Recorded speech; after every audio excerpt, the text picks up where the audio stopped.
वर्ष विवाह दिवस से मनाते और छोटा मोटा उपहार उस दिन एक दूसरे को भेंट करते। ये तो अच्छी बात है कि हर साल में अपना जैसे जिस दिन विवाह हुआ उस दिन की खुशियाँ मनाओ, एक दूसरे को अपने प्रेम के उपहार दे दो, बस आनंद है।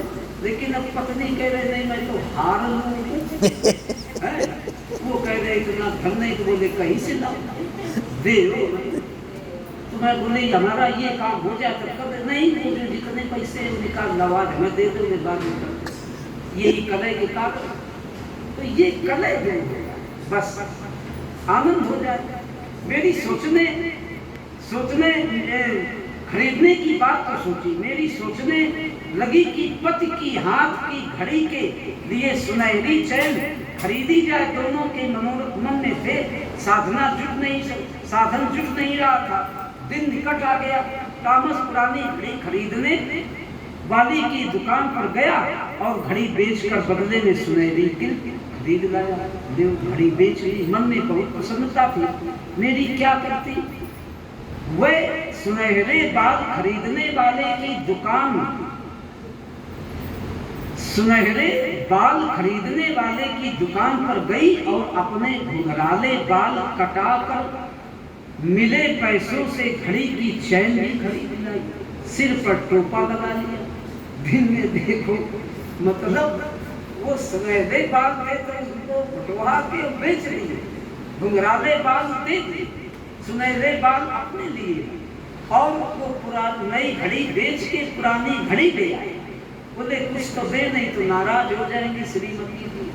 तभी तो एक हमारे गुरु जी कहते थे, खट लिखिए श्री गुरुन को 5 स्वामी विचार, 3 मित्र 2 भ्रातृ को 1 पुत्र अरुणान।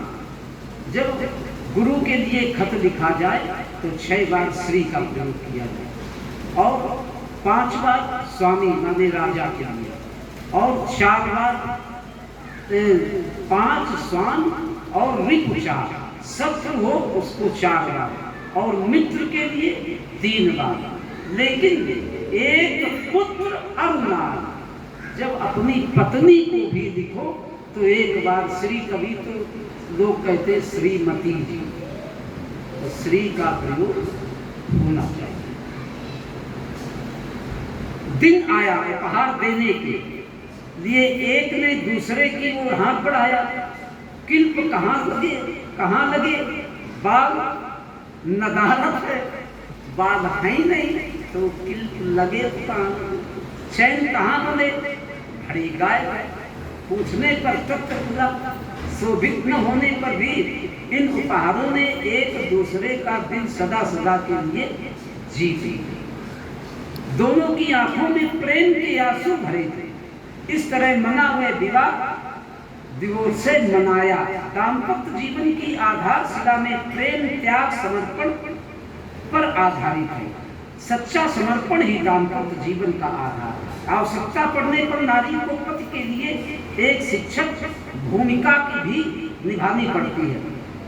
अनीति से समझौता न करना पड़ता, सही रास्ते पर लाने का प्रयास करना उसका एक ऐसा गुण है जो कहीं और देखा जाना दुर्लभ है। मंदोदरी रावण की पत्नी तो थी पर उसकी गुलाम बनकर नहीं। रावण ने सीता का हरण किया, सीता का हरण करके ले आया।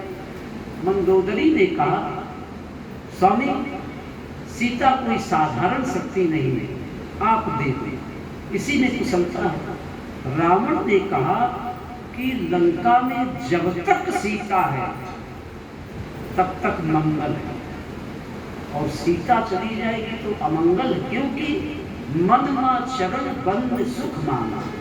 सीता का हरण जब करने गया रावण तो पहले आंखें बंद करके मन में शक्ति के रूप में माता सीता की उपासना की और वंदना करके बोले, हम लोक दृष्टि के लिए तुम्हें लंका नहीं जाना। चले चोरी करके। अब भगवान और जीव में अंतर इतना ही है कि रावण ये नहीं समझ पाया कि ये सच्ची सीता है या सीता का प्रतिबिंब, तह प्रतिबिंब राग तह सीता। जब राम जी ने नर लीलाएं की तो राम जी ने सीता को अग्नि में प्रवेश कर दिया और प्रतिबिंब रूप में सीता का एक पुतला सीता के रूप में मानो लोक दृष्टि में दिखावा कि सच्ची सीता है और लेकर साथ में सब लीलाएं करते हैं। असली सीता होती तो रावण क्या छू सकता था, रावण जल पर राख हो जाता।